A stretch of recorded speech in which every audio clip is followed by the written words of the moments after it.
Good morning student. आज हम class 11th maths में एक्सरसाइज 3.2 का एक पहला क्वेश्चन करेंगे।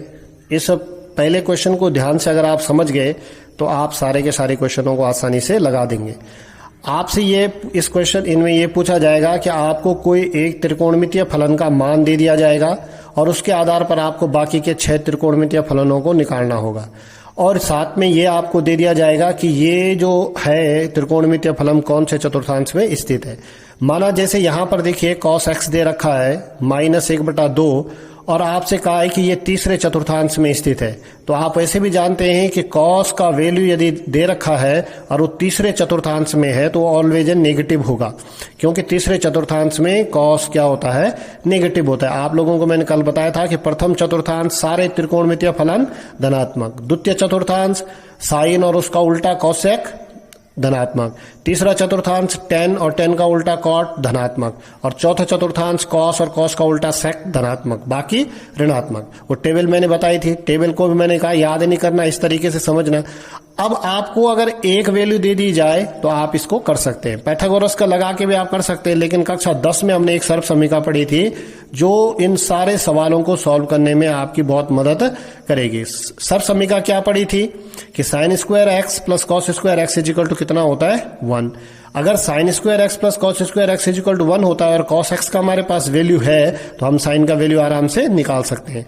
तो यहां से देखिए sin स्क्वायर एक्स बराबर क्या हो जाएगा, ये cos स्क्वायर इधर जाएगा तो 1 माइनस का cos स्क्वायर एक्स हो जाएगा। sin x का वैल्यू निकालेंगे तो इसके ऊपर क्या लग जाएगा, √1 माइनस cos स्क्वायर एक्स हो जाएगा।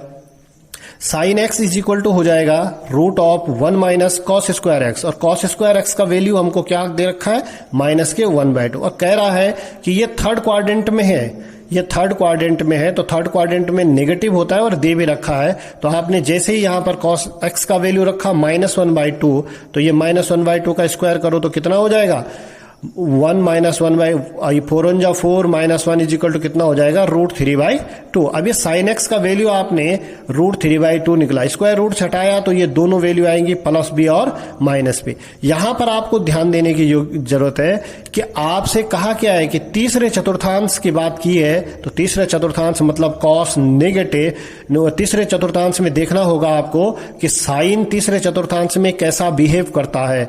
तो साइन जो तीसरे चतुर्थांश के अंदर कैसा बिहेव करता है, नेगेटिव होता है साइन, इसलिए हम यहां पर प्लस साइन न लेकर बल्कि साइन का कौन सा वैल्यू लेंगे, नेगेटिव लेंगे। तो sine x is equal to हो जाएगा -√3/2।